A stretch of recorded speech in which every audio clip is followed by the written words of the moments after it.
Hey, what is up, YouTube? Good morning. Rules for Rebels here, back with Side Hustle Tuesdays, episode 9, where each week we explore the story of a real life entrepreneur. So today's story is going to be a very unique one. So let me just remind you, I'm not suggesting you directly copy these activities. My goal is to get you knocking around business ideas in your noggin, and hopefully one of these ideas will spur an idea inside of you or inspire you. And hopefully you can put your own twist on one of these ideas and run with it, using these ideas as a springboard or a launch pad to starting your own side hustle. So today's story is going to be about a woman who started a business in a very specialized industry with very little competition, and she started this with nearly no money. So today's story involves the pet niche. Well, sort of a pet niche. We all know about the pet industry. It's a billion-dollar industry. The dog and cat niche is even what some people would call saturated. But today's story isn't about dogs or cats. Today's story is about Jill Vaughn and her pet chicken named Speck.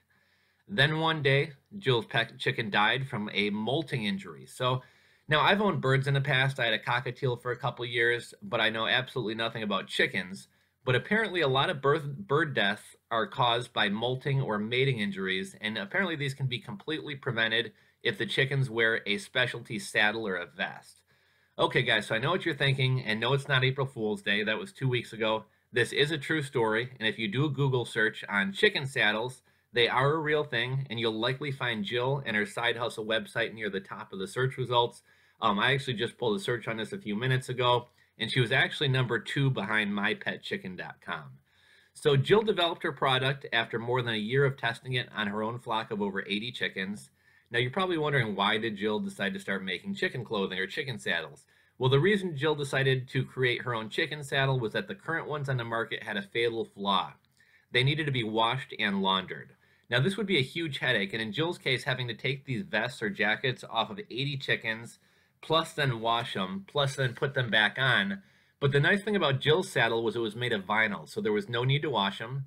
Jill's design also had something else going for it, in that it was simplified the manufacturing process. So all other chicken saddles needed to be hand sewn, which adds a ton of time and money to the manufacturing costs.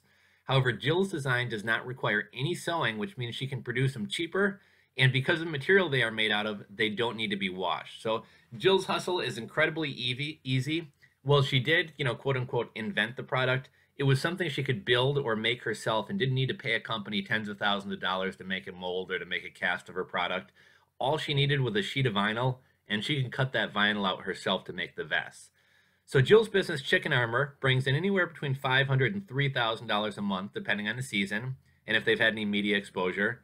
I think Jill's business is probably only going to grow larger, as it seems more and more people are beginning to raise chickens, even in urban areas. It's not just farmers anymore.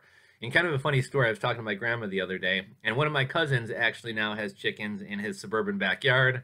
I know my business partner has a mother-in-law who has a little bit more land. I think she's got an acre or two, but she also raises chickens at her house. So, the idea of keeping chickens is becoming more popular. People are into organic and range-free chicken eggs and things like that. So here's a way for people to get chickens right in there, or get chicken eggs right in their own backyard. So I think the potential market is only going to grow larger.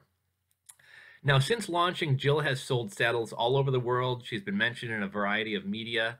Now, I think that Jill's side hustle may sound funny, but she's meeting a legitimate need, and she's making upwards of $3,000 a month. So what can we learn from this story? Well, the first thing, that this is definitely a niche market. It's obviously who's a part of this market and who's interested: people who own chickens. There's no guesswork about figuring out who your potential customers are. And secondly, there's not a lot of competition. There's a few. One is Hen Saver. Another one is My Pet Chicken, who's actually slightly outranking Jill on Google at the moment. But the point is, there's not a lot of competition. And quite honestly, it's actually a good thing to have a little bit of competition, because it proves your concept and it proves there's a need. If you guys ever watch the show Shark Tank, you'll notice that the sharks often worry about getting involved in a business with no competition, or a business which hadn't really existed in the past, because you basically have to educate the public on your product, why there's a need for it, and how to use it. Having competition means that the general public is already somewhat familiar with your idea. Now, another great thing about Jill's business is that there's a recurring need. And that's one thing I talk about when we talk about Amazon FBA and eBay and whatever else. Ideally, I want to sell a product that people either need to buy multiple units of, or that they need to come back and buy the product on a regular basis. It encourages recurring buys, and it's easier to keep a customer than it is to get a new customer. So that's always a good thing. So Jill's business has a recurring need. Most people don't just have one chicken. They may have a flock of chicken or a few dozen chickens, or even hundreds of chickens. And in Jill's case, she has 80 chickens. But she's more than likely to get more than one sale. And as people get new chickens or as these saddles wear out, she's likely to get recurring buys or to get buyers coming back and buying more. Now, I doubt that any of you guys are going to run out and start making chicken harnesses, but hopefully this inspires you to, find a need in a hobby or a niche that you're interested in or involved in, and see if you can try to fill that need.